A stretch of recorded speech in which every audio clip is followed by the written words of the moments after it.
자, 오늘 우리에게 주신 하나님의 말씀 받습니다.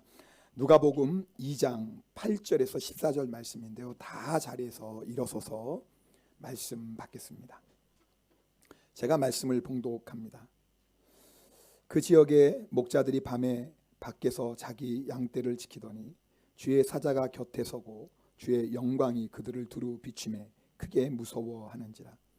천사가 이르되 무서워하지 말라. 보라, 내가 온 백성에게 미칠 큰 기쁨의 좋은 소식을 너희에게 전하노라. 오늘 다윗의 동네에 너희를 위하여 구주가 나셨으니 곧 그리스도 주시니라. 너희가 가서 강보에 쌓여 그 위에 누워있는 아기를 보리니 이것이 너희에게 표적이니라 하더니 호련히 수많은 천군이 그 천사와 함께 하나님을 찬송하여 이르되 지극히 높은 곳에서는 하나님께 영광이요 땅에서는 하나님이 기뻐하신 사람들 중에 평화로다 하니라. 아멘. 하나님의 말씀입니다. 자리에 앉겠습니다. 우리 한번 앞에 옆에 또 주변에 있는 분 인사하겠습니다. 메리 크리스마스. 네.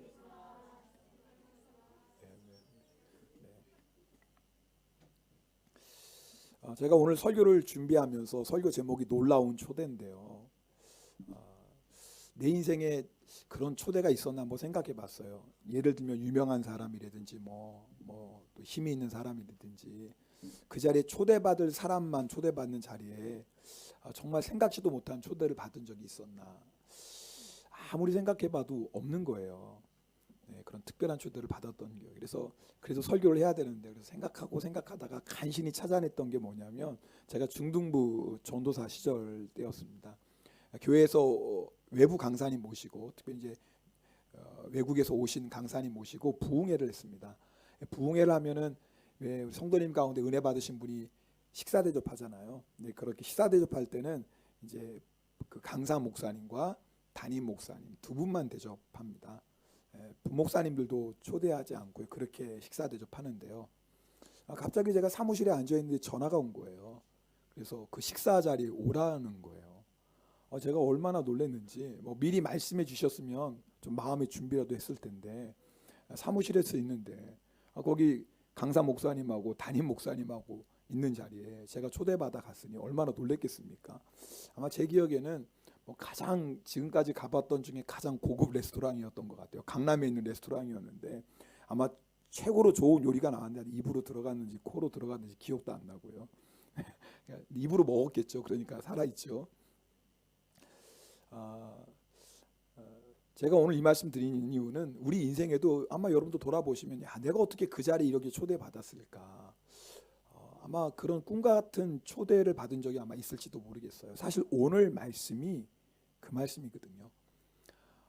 밤에 밖에서 양을 치던 목자들이 정말 생각지도 못했던 놀라운 초대를 받습니다. 그래서 오늘 여러분하고 잠깐 그 얘기를 나눴는데요. 자, 우리 10절 말씀 함께 읽겠습니다. 오늘 본문 10절 같이 읽겠습니다.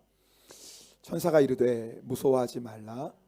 보라, 내가 온 백성에게 미칠 큰 기쁨의 좋은 소식을 너희에게 전하노라. 갑자기 천사가 방문했으니 얼마나 목자들이 무서웠겠습니까? 그래서 무서워 말라 그렇게 말하면서 온 백성에게 미칠 큰 기쁨의 좋은 소식을 너희에게 전하겠다라고 말씀하세요. 온 백성에게 미치는 소식이에요. 이 무슨 말이냐면 예를 들어 저에게 기쁜 소식이 있을 수도 있겠습니다. 그런데 저에게 기쁜 소식이 다른 사람하고는 아무 상관이 없는 소식일 수도 있어요. 예를 들어서 만약에 제 자녀가 좋은 직장에 취직했다. 그럼 저에게는 기쁜 소식이지만 그 이야기를 듣는 다른 사람하고는 아무 상관이 없겠죠. 자, 일본에 좋은 소식이 있을 수 있습니다. 일본 나라적으로. 그러나 일본 나라적으로 좋은 소식이지만 그것이 다른 나라에게도 꼭 좋은 소식이라는 법은 없을 겁니다. 자, 2021년을 살아가는 우리에게도 좋은 소식이 있을 거예요. 만약에 코로나 100% 치료제가 나왔다. 이거 얼마나 기쁜 소식입니까? 그죠? 정말 기쁜 소식인데 그러나 그 소식이 10년 전의 사람들에게는 아무 의미가 없어요. 앞으로 10년 뒤에도 별 의미가 없을지도 몰라요. 자, 그러니까 오늘 2021년을 살아가는 우리에게는 기쁜 소식일 수 있지만 그것이 모든 나라, 또 모든 민족, 또 세대를 초월해서 좋은 소식이 아닐 수 있다 그 말이에요. 여러분 그런데요, 오늘 천사가 전하는 소식은 말 그대로 온 백성에게 미치는 좋은 소식이에요. 천사가 전하는 이 소식과 상관없는 사람은 한 사람도 없다 그 말이에요. 자, 그 소식이 뭘까요? 12절에 그 좋은 소식의 내용이 나옵니다. 자, 우리 11절 말씀도 함께 읽겠습니다. 오늘 다윗의 동네에 너희를 위하여 구주가 나셨으니 곧 그리스도 주시니라. 네, 온 백성에게 미칠 큰 기쁨의 소식이 뭐냐면 구주가 나셨다라는 거예요. 구주. 바로 예수 그리스도죠. 예수님은 구주십니다. 아마 가난 가운데 있는 사람이라면 가난에서 좀 구원해 주는 사람이 구원자가 되겠죠. 질병으로 고통당하는 사람이 있다면 그 질병에서 구원해 주는 사람이 구원자겠죠. 말로 다 할 수 없는 고난 가운데 있는 사람이 있다면 그 고난에서 도와줄 사람이 구원자겠죠. 맞습니다. 우리 주님은 구원자세요. 가난한 자를 부하게 하시고 병든 자를 고치시고 고난 가운데 있는 자들을 도와주시는 구원자세요. 그러나 이것은요, 꼭 예수님이 아니어도 누군가 힘 있고 돈 있고 능력 있는 사람이라면 도와줄 수 있을 거예요. 주님이 구원자라는 것은 이런 것들에서 구원해 주시는 것이 아니에요. 정말 주님만이 구원해 주실 수 있는 구원이 있다 그 말이에요. 그게 뭐죠? 죄에서 우리를 구원해 주시는 분이에요. 그래서 예수님이란 이름의 뜻이 뭐냐면 자기 백성을 죄에서 구원할 자라는 뜻이에요. 예수님의 이름의 뜻입니다. 자기 백성을 죄에서 구원할 자. 여러분, 죄는요, 우리의 힘으로 절대 해결할 수 없습니다. 어느 누구도 해결해 줄 수 없습니다. 죄를 해결하는 방법은 딱 하나입니다. 죄의 값을 지불해야 됩니다. 성경은요, 죄의 값이 사망이라고 말씀합니다. 그러니까 우리가 만약에 우리 스스로 죄의 값을 지불한다면 다 뭐 해야 돼요? 사망의 값을 지불해야 돼요. 여기서 말하는 사망은 육신의 사망만을 의미하지 않습니다. 영원한 사망이에요. 지옥의 심판이에요. 여러분, 오늘 성탄절 이렇게 기쁜 날에 제가 왜 여러분에게 뭐 죄와 사망의 얘기를 하고 지옥의 심판도 얘기합니까? 예수님이 이것 때문에 오셨기 때문에 그래요. 여러분, 우리가 예수님이 이 땅에 오신 일을 정확히 알아야 돼요. 왜 예수님이 오신 것이 기쁜 소식인지를 정확히 알아야 돼요. 우리를 죄와 사망에서 구원하시는 구세주가 오셨기 때문에 오늘 성탄절이 기쁜 날이에요. 많은 일본 사람들이 성탄절의 뜻을 몰라요. 저희가 왜 노방전도를 나가냐면 일본 분들이요, 성탄절, 크리스마스 어떤 날인지 모르는 분들이 너무너무나 많아요. 제가 예전에 여러분에게 아마 말씀 몇 번 드렸던 것 같아요. 제가 일본에 왔더니 일본 사람이 성탄절을 너무너무 기뻐하고 즐거워하는 거예요. 제가 알기로는 일본 사람들은 기독교인이 1%도 안 되거든요. 1%도 안 되는 성탄절을 너무 기뻐하고 즐거워하는데, 물론 성탄절 분위기도 좋고 선물도 주고받고 연인들이 데이트도 하고 뭐 그러니까 즐겁겠죠. 그런데 성탄절의 뜻을 정말 알고 있나 일본 사람들이? 그게 너무 궁금했어요. 이 성탄절 크리스마스가 무슨 날인지 알긴 아나? 뭐 예수 믿고 안 믿고는 둘째치고 그래도 이 날이 무슨 날인지 알까 너무 궁금해서 그때 제가 신주쿠 중앙영광교회 부목사로 있는데 마침 저희 교회에 일본인 와세다 법대 다니는 일본인 청년이 있었습니다. 고바야시 상이라고요. 네, 엘리트 아닙니까? 그래도 와세다 대학교 법학부를 다니면 그래도 똑똑한 친구 아니에요. 그래서 궁금해서 그 친구에게 부탁해서 한번 설문 조사를 했습니다. 친구들에게 좀 종이 나눠줘서 크리스마스가 어떤 날인지 대답해 달라고 그랬어요. 너무나 간단하잖아요.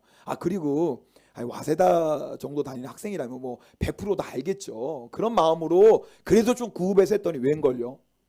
답 1위가 뭔지 아세요? 산타 생일이라고 적은 사람이 제일 많았어요. 여러분 웃기지만 저는 그거 보고 진짜 심각했어요. 야, 어떻게 크리스마스가 산타 생일이라고 대답했어요? 제일 많았습니다. 2위는 기억이 안 나요. 3위라는 게 아니죠. 정답을 맞힌 게 크리스마스가 예수님의 태어난 날이라고 대답한 게 3위였어요. 3위. 세 번째로 대답이 많았어요. 제가 그거 보고 충격을 받았습니다. 여러분, 우리가 크리스마스 날 노방에 가서 전도하냐면 크리스마스가 어떤 날인지 일본 사람에게 좀 알려주고 싶어서 그러거든요. 자, 우리는 다 압니다. 크리스마스가 예수님이 우리를 죄에서 구원해 주시기 위해서, 우리를 사망에서 구원하시기 위해서, 우리에게 영생을 주시기 위해서 오신 날인 걸 알아요. 자, 그럼 여러분에게 물어보겠습니다. 여러분 그래서 기쁘십니까? 성탄절이.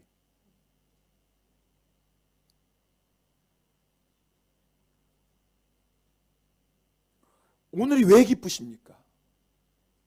좀 개인적인 얘기 죄송하지만 우리 권호상 기사님 여러분 이제 한국에 어머님 때문에 방문했던 거 여러분 함께 나누고 기도도 하고 그랬잖아요. 그래서 아마 좀 나눌 수 있겠어요.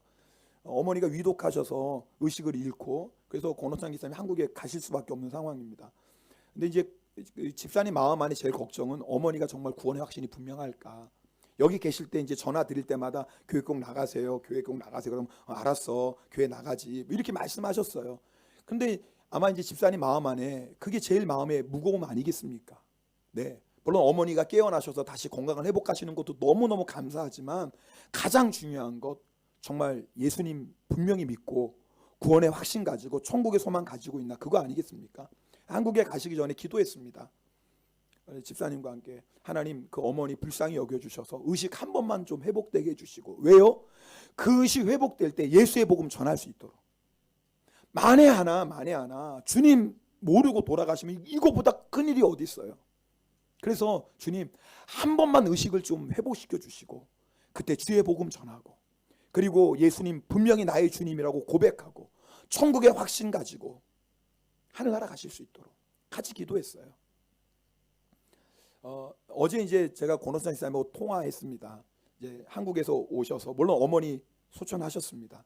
한국에서 이제 일본에 오서 격리 기간 끝나고 그래서 어제 이제 통화가 되었습니다. 들어보니까 너무너무 감사한 게 이곳에서 전할 때 어머니 교회 가셔야 되는데 알았어 이렇게 말씀하셔서 정말 어머니가 교회 잘 다니고 계시나 정말 믿음이 있나 그게 제일 걱정이었다라는 거예요. 근데 가서 보니까 그게 아니었어요. 너무 신앙생활을 잘하셨던 거예요.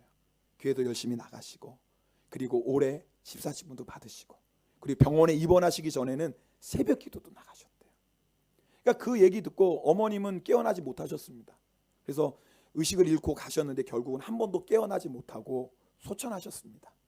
그러니까 아들 마음이 얼마나 마지막 임종을 지키지 못해서 얼마나 마음이 아프겠어요.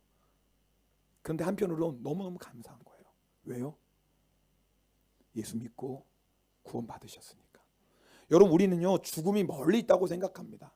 예수 믿건 안 믿건 사람이 다 죽는다는 건 알지만 그러나요 그 죽음이 나하고는 멀리 있는 것처럼 생각해요.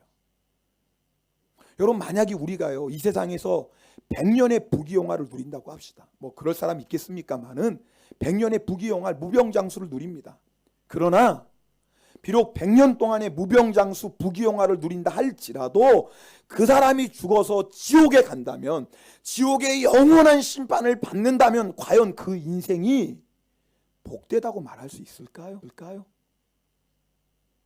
반대로 뭐 그런 인생도 없겠지만 정말 100년 동안에 정말 고생하며 어려움 가운데 살았던 인생이 있다고 합시다. 그러나 그 인생이 주님을 믿고 구원받았어요. 영원한 천국의 복을 누린다면 영생을 얻었다면 그 인생을 우리가 불행하다고 말할 수 있을까요? 여러분 오늘 우리가 성탄절 예배 드립니다. 예수님이 우리의 죄 때문에 오셨다는 거, 그 예수님 때문에 내가 구원받았다는 거, 여러분 정말 이것을 우리가 믿는다면 진짜 이 사실을 믿는다면 성탄절처럼 기쁜 날이 어디 있을까요? 아마 여러분 인생에 여러 가지 문제 어려움이 있을 겁니다. 올 한 해 2021년이 다 지나가도 해결되지 않은 마음의 무거움도 있을 거예요. 그런 마음으로 오늘 예배 드린다 할지라도 정말 그리스도 예수가 이 땅에 오셔서 주님이 내 모든 죄를 용서하시고 나에게 영생을 주셨다는 것을 진짜 믿으면 내가 예수님 때문에 천국의 백성이 되었다는 걸 정말 믿으면 오늘 예배는요 감사할 수밖에 없는 예배 아니겠습니까? 그래서 우리가 한번 확인해 보자라는 거예요.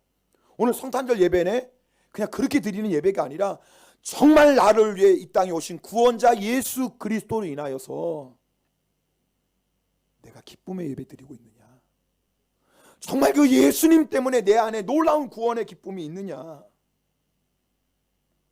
오늘 확인해 봐야 됩니다. 12절 말씀 우리 함께 읽겠습니다. 오늘 본문 12절입니다. 너희가 가서 강보에 쌓여 구유에 누워있는 아기를 보리니 이것이 너희에게 표적이니라 하더라. 천사가 나타나서 목자들에게 말씀하는 거예요.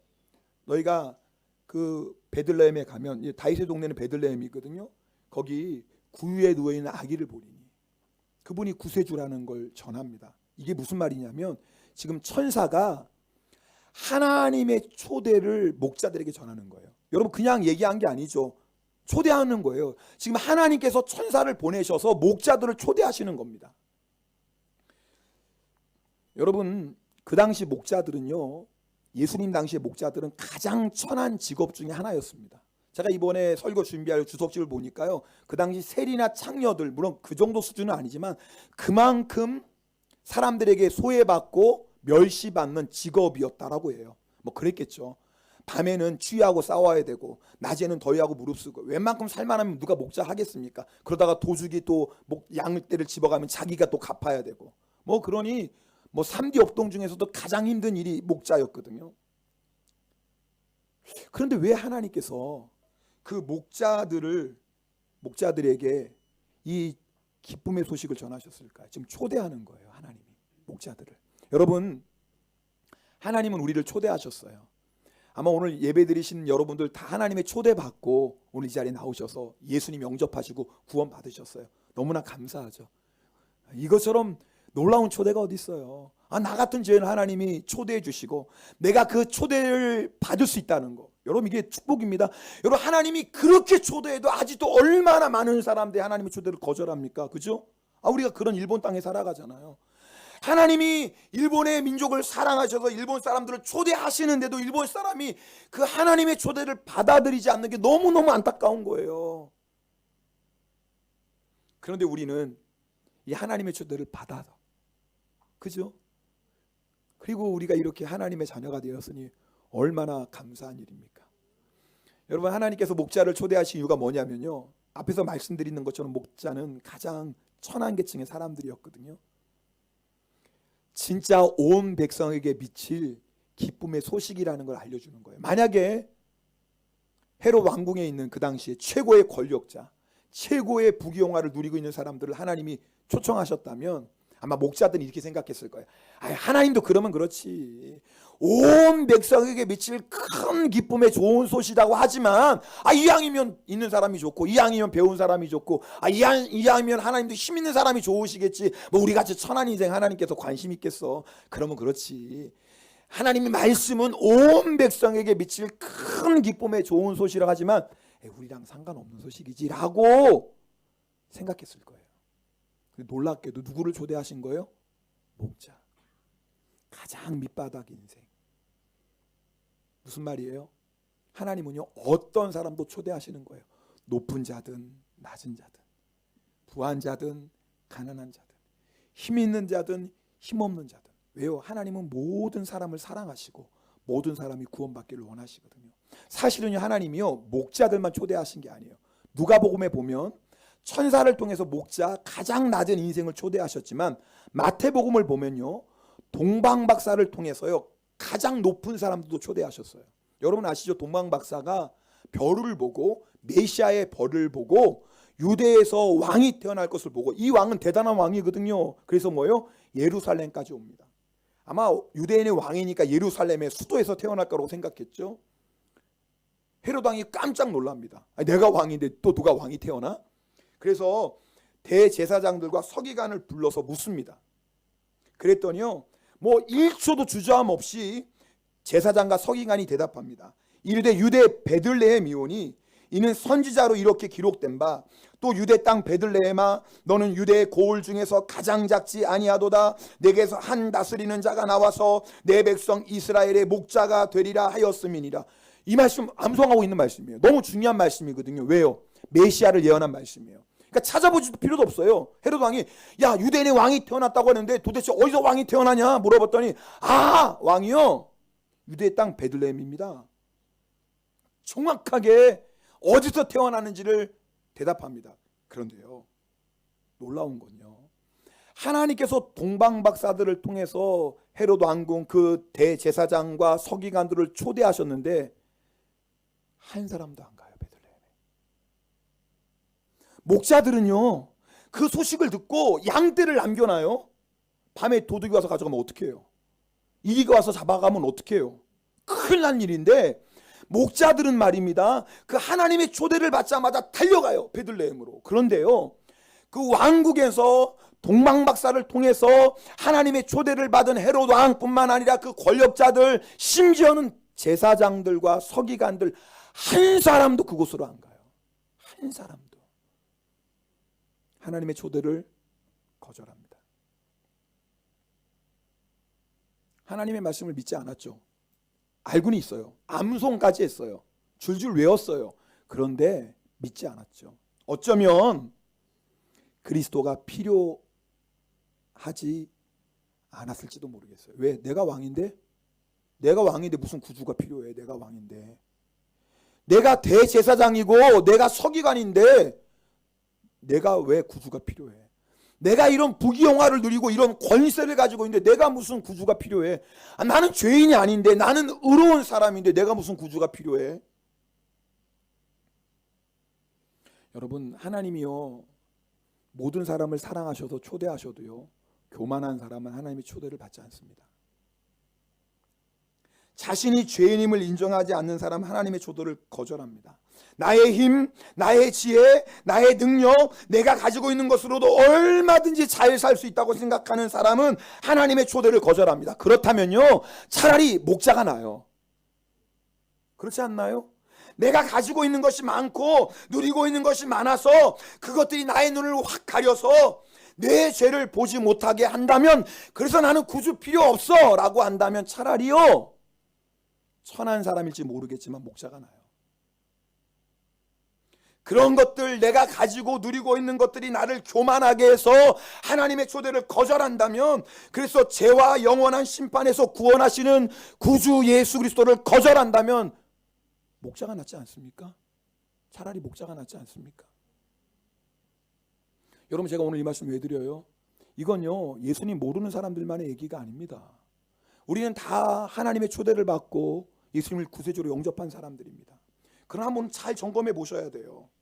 혹시 나도 모르는 사이에 내가 가지고 있는 것, 내가 누리고 있는 것 때문에 구주 예수 그리스도께 집중하지 않고, 목자들은 그 소식 듣자마자 베들레헴으로 달려갔지만 제사장과 서기관들은 그런 소식 들음에도 불구하고 가만히 있었죠. 주님 경배하러 가지 않아요.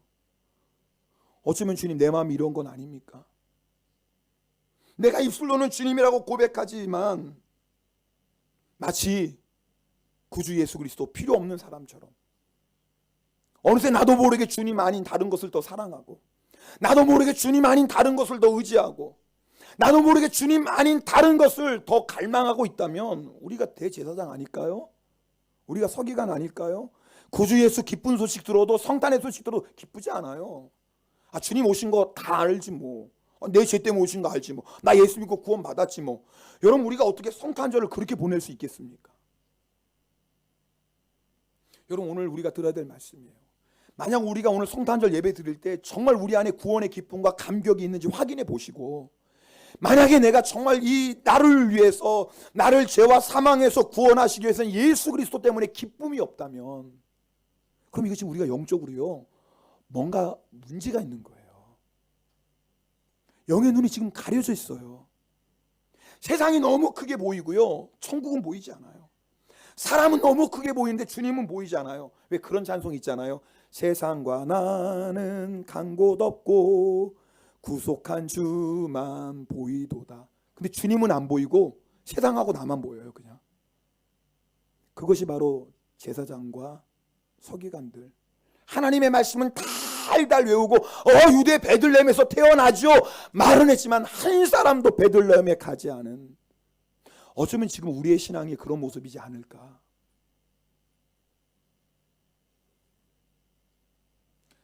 며칠 전에 유기성 목사님이 컬럼을 썼는데 좀 그 내용을 여러분하고 일부분 나누길 원해요. 제목이 성탄절이 다가오는 것이 기쁘십니까? 제목이 이런 제목이었어요.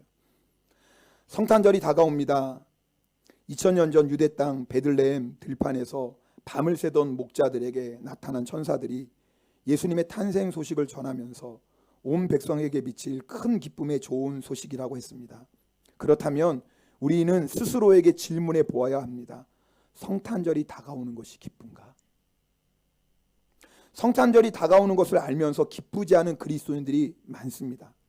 나이가 들어서가 아닙니다. 예수님과 사이에 개인적이고 실질적인 교제가 없기 때문입니다. 우리는 훌륭한 업적을 남긴 사람이 태어난 날을 귀하게 여깁니다. 그렇죠? 기념식도 하고 여러 행사도 합니다. 문제는 성탄절도 그렇게 지낸다는 것입니다. 성탄절 장식도 하고 행사도 하고 카드도 보내고 선물도 하고 어떤 사람은 어려운 사람도 도와주겠죠. 근데 기쁘지가 않은 거예요. 사랑하는 사람이 생일이 되면 축하해 주는 사람이 더 바쁘고 기쁘고 설렙니다. 아, 며칠이 누구 생일이지? 기쁘게 해줘야지. 어떻게 하면 행복하게 해줄 수 있을까? 돈 쓰고 시간 내면서 마음이 더 설렙니다. 여러분 그런 경험 있죠? 아니 지금은 안 그래도 옛날에 그랬잖아요. 여러분 그 사랑하는 사람 그 생일 준비할 때 막 설레고 막 그러지 않았어요? 얘기가 안 되네. 아, 그런 게 없었구나.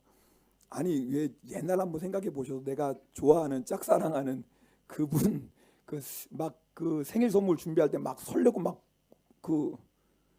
넘어갈게요. 네, 뭐 그런 게 없으니까. 하여튼 그런데 예수님의 이 크리스마스가 다가오는데 설렘이 없는 거예요. 그런 마음에. 요즘 뭐 문제 있는 거 아닙니까 지금? 계속 읽어드릴게요. 여러분은 성탄절 전야 행사나 성탄절 예배 때 반드시 참석할 계획입니까? 우리 25일 날 성탄절 예배 드립니다. 아침 6시에. 배우자의 생일이나 부모님이나 자녀들의 생일 모임 때는 어떻게 하십니까? 따지고 보면 성탄절이 훨씬 중요하지만 현실적으로는 남편이나 아내, 부모님과 자녀들 생일만큼도 챙기거나 준비하지 못합니다. 이유는 하나입니다. 가족들과는 같이 사는데 예수님하고는 같이 살고 있지 않기 때문입니다. 예수님 사실 우리 안에 계시는데요. 주님하고 같이 안 살아요. 그래서 컬럼 마지막 부분이 이렇게 적습니다. 성탄절이 기쁘지 않다면, 잘 들어. 혹시 여러분 가운데 성탄절이 오는데 오늘 성탄절이니 그냥 무덤덤하게 맞이하는 분이 있다면, 기쁘지 않다면 마음에 문제가 생긴 것입니다. 예수님께서 태어날 당시 베들레헴에 빈방이 없었듯이 마음속이 가득 차서, 지금 마음속에 세상 걸로 가득 찼어요. 지금 마음속에 세상 걸로 가득 차고 마음속에 내 자아가 가득 찼어요. 그래서 예수님이 들어오실 공간이 없어요. 내 마음에 지금. 내 마음에 주님이 들어오실 자리가 지금 없어요. 여러분의 마음에는 무엇이 들어있습니까? 여러분 오늘 한번 진지하게 한번 점검해 보시면 좋겠어요. 여러분 마음에 지금 무엇이 들어있습니까? 무슨 생각을 하고 사십니까? 우리 마음에 주님 없으면 성탄절이 기쁜 날이 아닙니다. 우리 마음에 주님이 안 계시면 성탄절 그날 오늘 이렇게 예배 드리면서도 그냥 평범하게 어떤 감격도 없이 그냥 성탄 예배 드립니다. 여러분 오늘 그런 예배 드리면 주님께 신뢰 아닙니까?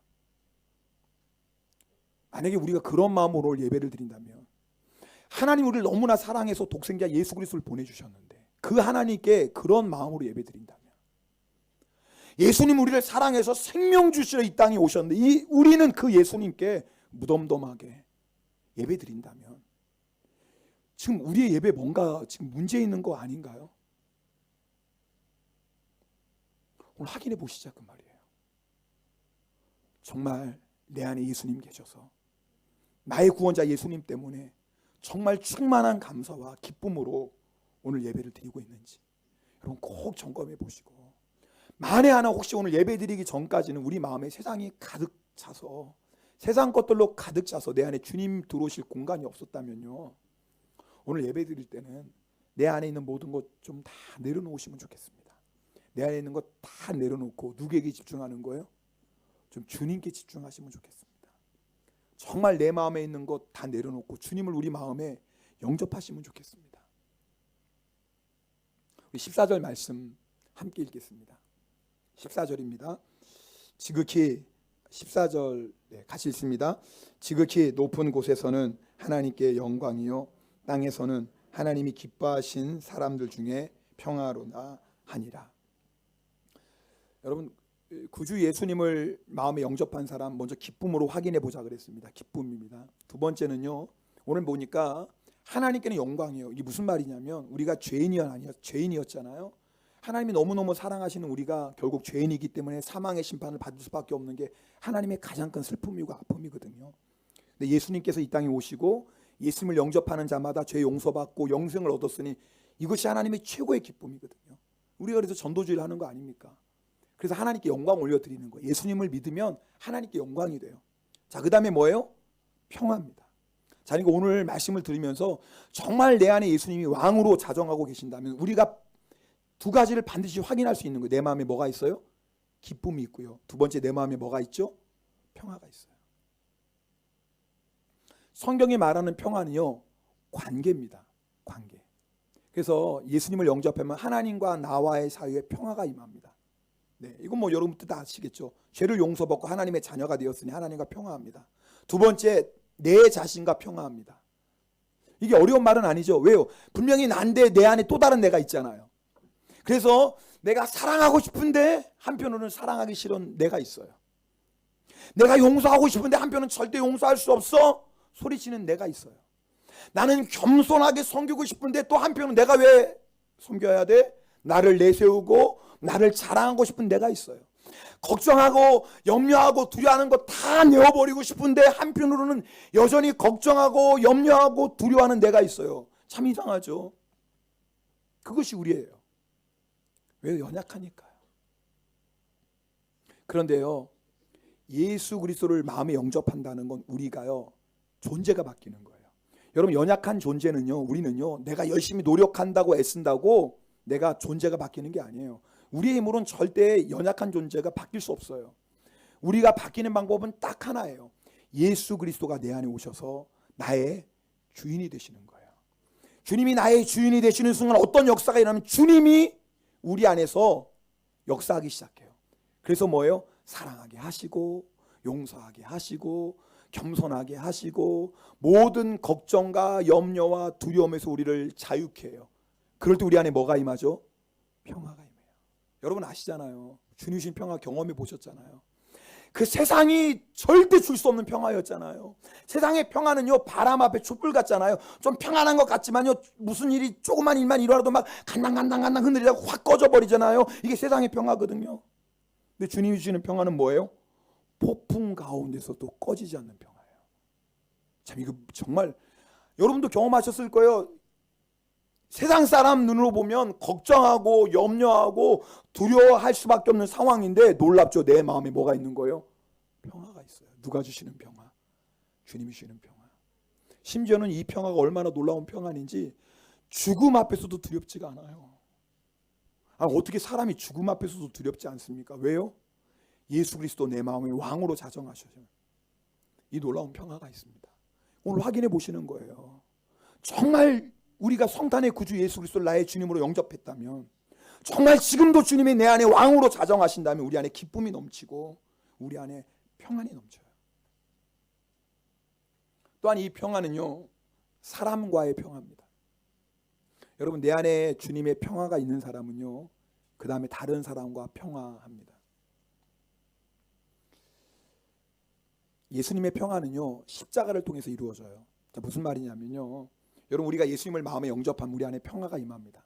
자, 우리 안에 임한 평화를 다른 사람과 나누죠. 그래서 나와 너 사이에 평화가 임해야 되죠. 나와 상대방 다른 사람과의 평화의 관계를 유지하려면 예수님처럼 십자가를 져야 돼요. 여러분, 예수님이 이루신 평화는 그냥 이루어진 평화가 아닙니다. 십자가를 지시고 십자가에서 죽으셨기에 이루어진 평화 아닙니까? 여러분, 우리도 똑같습니다. 주님이 나에게 주신 평화를 누립니다. 내가 그 평화를 다른 사람과 누리기 위해서는 반드시 우리가 해야 될 일이 있습니다. 십자가를 지는 거예요. 십자가가 뭐죠? 희생입니다. 땅에 떨어져 썩어지는 거예요. 하늘의 미랄이 되는 거예요. 그럼 어떤 역사가 일어납니까? 꽃이 피고 열매를 맺습니다. 여러분, 우리는요, 모든 관계, 우리가 맺고 있는 관계, 부부 관계 안에도 꽃이 피고 열매 맺기를 원해요. 우리 가정에도 그런 아름다운 꽃이 피고 우리 가정에도 풍성한 열매 맺기를 원해요. 교회 안에도 관계도 그렇지 않습니까? 교회 안에서도 우리가 꽃을 피우고 정말 아름다운 열매를 맺기를 원해요. 그런데 실제로요, 그렇게 평화를 누리는 사람은 많지 않습니다. 왜 그럴까요? 꽃을 원하고 열매를 원하지만 희생하긴 싫어해요.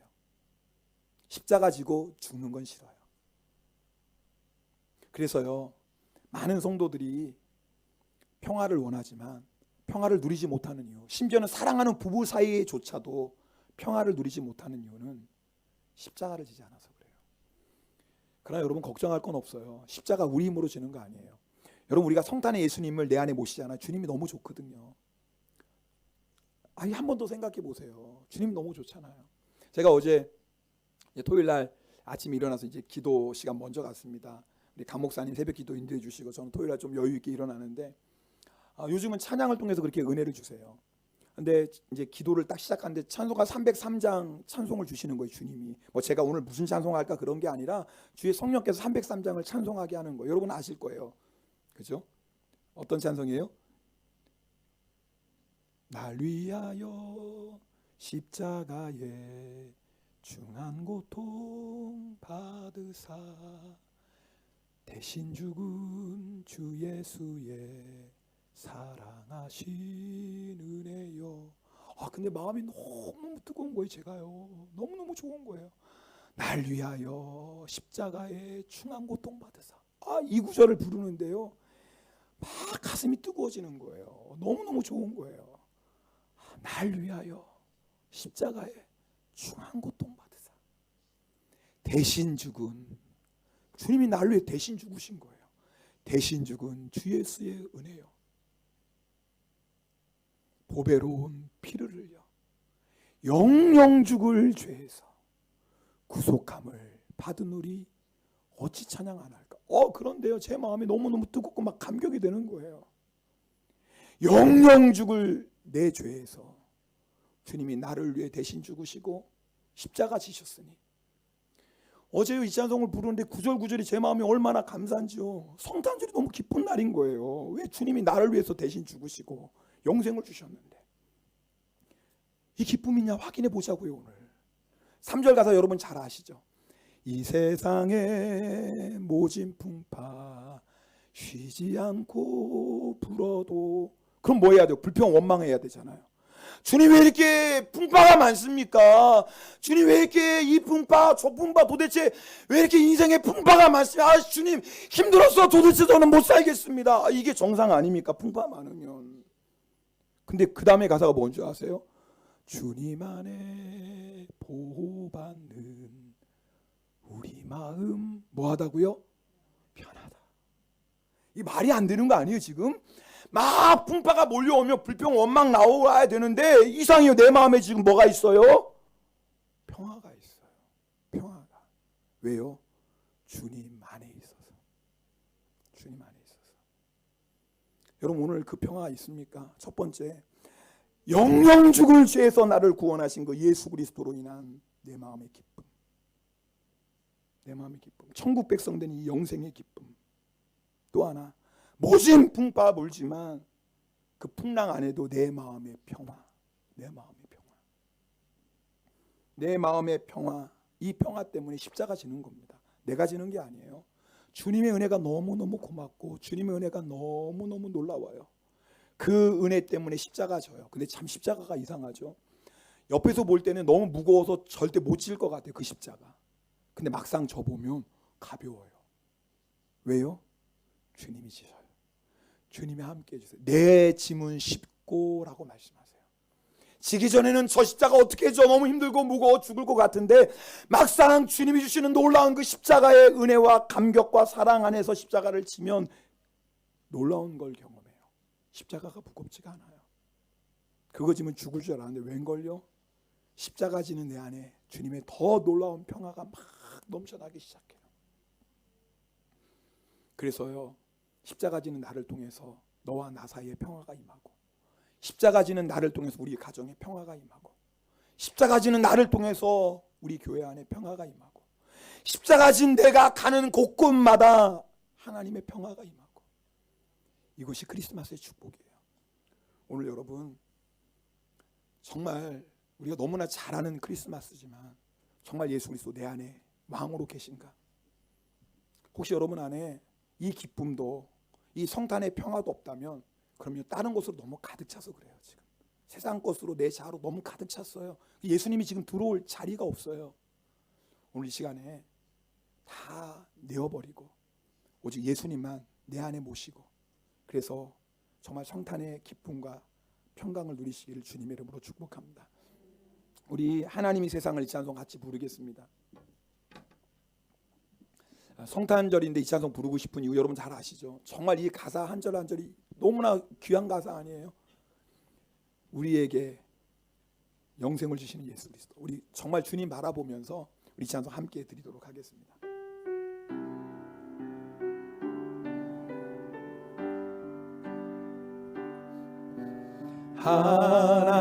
하나님이 세상을 사랑하사 독생자를 우리에게 주셨으니 주를 믿는 자마다 멸망치 않고 영원한 생명 얻으리. 이용고대 삼위 심하시오 감히와 지으니 소노히 또리고 아타에르호도 요하이 사했다 믿고 신주르 모노와 호로비르 고토 나크 에이엔 노이노치 오모츠. 할렐루야 할렐루야 할렐루야 할렐루야 할렐루야 아멘 할렐루야 할렐루야. 나를 위해 독생자 예수 그리스도를 보내주신 그 하나님을 위해 함께 찬양합시다. 하나님이 세상을 사랑하사 독생자를 우리에게 주셨으니 나의 주님, 주를 믿는 나를 위해 자마다 그 주님을 찬양합니다. 멸망치 나를 위해 죽으시고 영생을 주신 그 주님을 마음 다해 찬양하며 경배합니다. 두 손 높이 들고 함께 찬양합시다. 할렐루야 할렐루야 할렐루야 할렐루야 아멘 할렐루야 할렐루야. 이 시간에 나를 위해 이 땅에 오신 주님을 감사하며 우리 함께 통성으로 기도하겠습니다.